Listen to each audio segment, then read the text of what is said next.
सुप्रभात मेरे प्यारे बच्चों।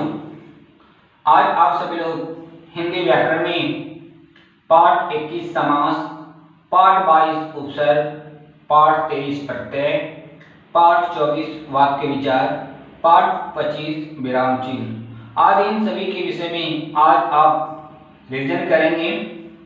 तो पाठ 21 समास की परिभाषा। समास किसे कहते हैं? दो या दो से अधिक सार्थक पदों को संक्षिप्त करने की प्रक्रिया को समास कहते हैं। पर यह ध्यान रखिएगा कि एक पद में कभी भी समास नहीं बनता है। इसलिए जो समास की परिभाषा है कि दो या दो से अधिक सार्थक पदों को संक्षिप्त करने की प्रक्रिया को ही समास कहते हैं। समासपद और विग्रह में क्या अंतर होता है? समासपद जो होता है वह समास के नियम से मिला हुआ रहता है।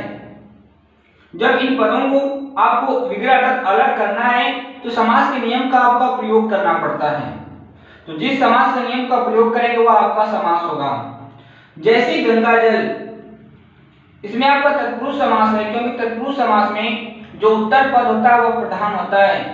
और तत्पुरुष समास का यह नियम है कि जब आप विग्रह करेंगे तो पहला पद और दूसरा पद जो होता है इन दोनों के बीच में आप विभक्ति चिन्ह अर्थात परसर का प्रयोग करेंगे, क्योंकि एक समास का जो नियम होता है केवल जिस समास का जो नियम होता है उसी समास का उसका प्रयोग किया जाता है। जब तत्पुरुष समास के अनुसार जब विग्रह कर रहे हैं तो जो आपका समास है होगा वह आपका तत्पुरुष समास है। समास के भेद। समास के 6 भेद होते हैं: अव्ययीभाव समास, तत्पुरुष समास, कर्मधारय समास, द्वंद्व समास, द्विगु समास और बहुव्रीहि समास। यह समास के आपके 6 भेद होते हैं।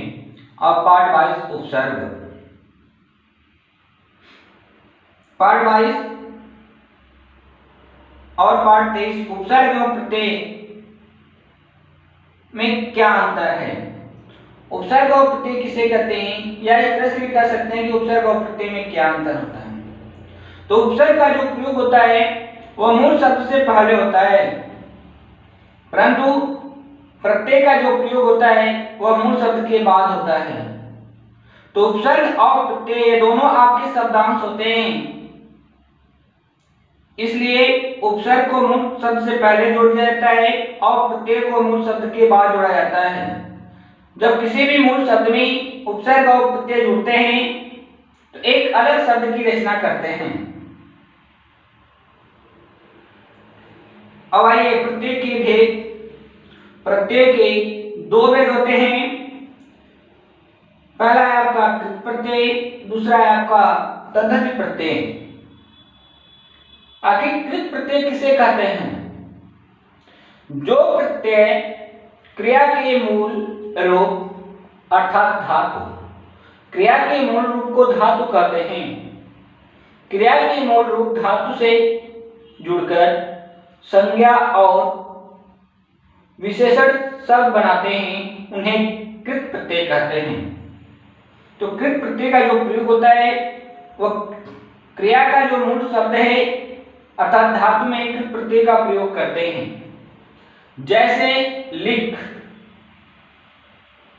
में आप आई प्रत्यय जोड़ देंगे तो आपका होता है लिखाई, क्योंकि लिख एक धातु है जिसका अर्थ होता है लिखना।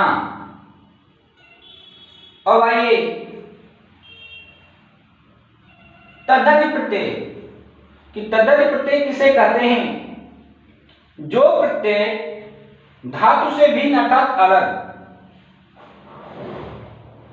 शब्दों, संज्ञा, सर्वनाम, विशेषण के अंत में जुड़कर नए शब्द बनाते हैं, वे तद्धित प्रत्यय कहलाते हैं। जैसे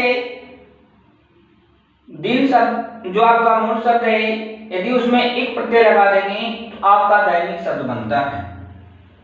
तो इस तरह से उपसर्ग और प्रत्यय में आपका यही अंतर है कि उपसर्ग जो होता है मूल शब्द से पहले लगाते हैं और जो प्रत्यय है वह मूल शब्द के बाद में लगाते हैं। अब आइए पाठ 24 वाक्य विचार।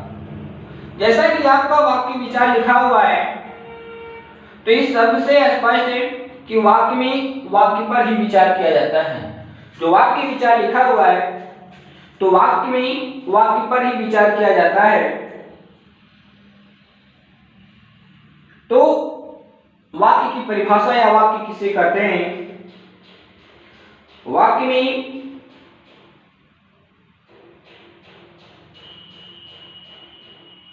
जब वाक्य पर विचार किया जाता है तो पदों का वह सार्थक समूह जो अपना अर्थ स्पष्ट कर दे वाक्य कहलाता है।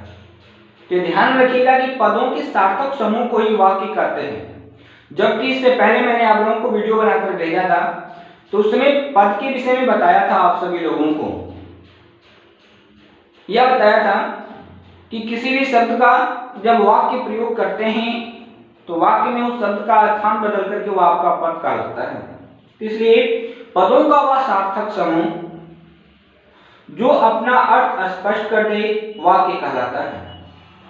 वाक्य के जो आपके अंग होते हैं दो होते हैं, उद्देश्य और विधेय।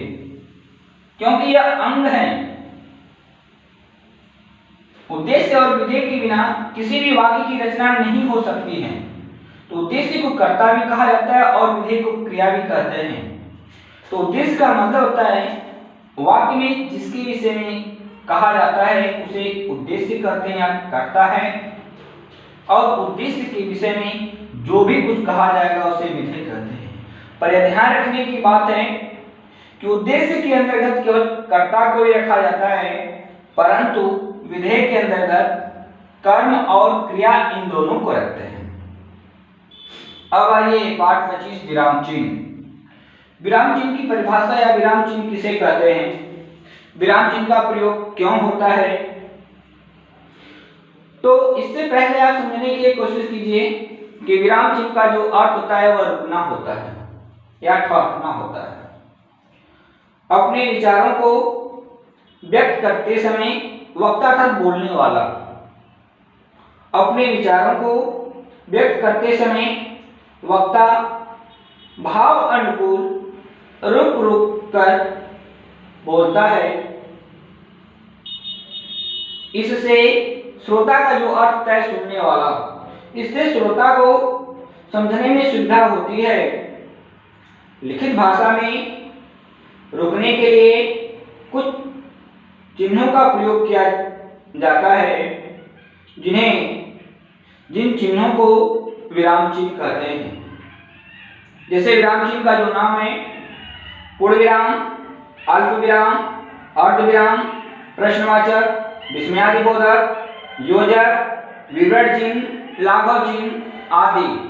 तो इस तरह से आप सभी लोग जो शेष है वो अगले दिन मैं वीडियो बना करके भेजूंगा। आप सभी लोग इन सभी का सूक्ष्म अध्ययन करेंगे। इन्हीं शब्दों के साथ धन्यवाद।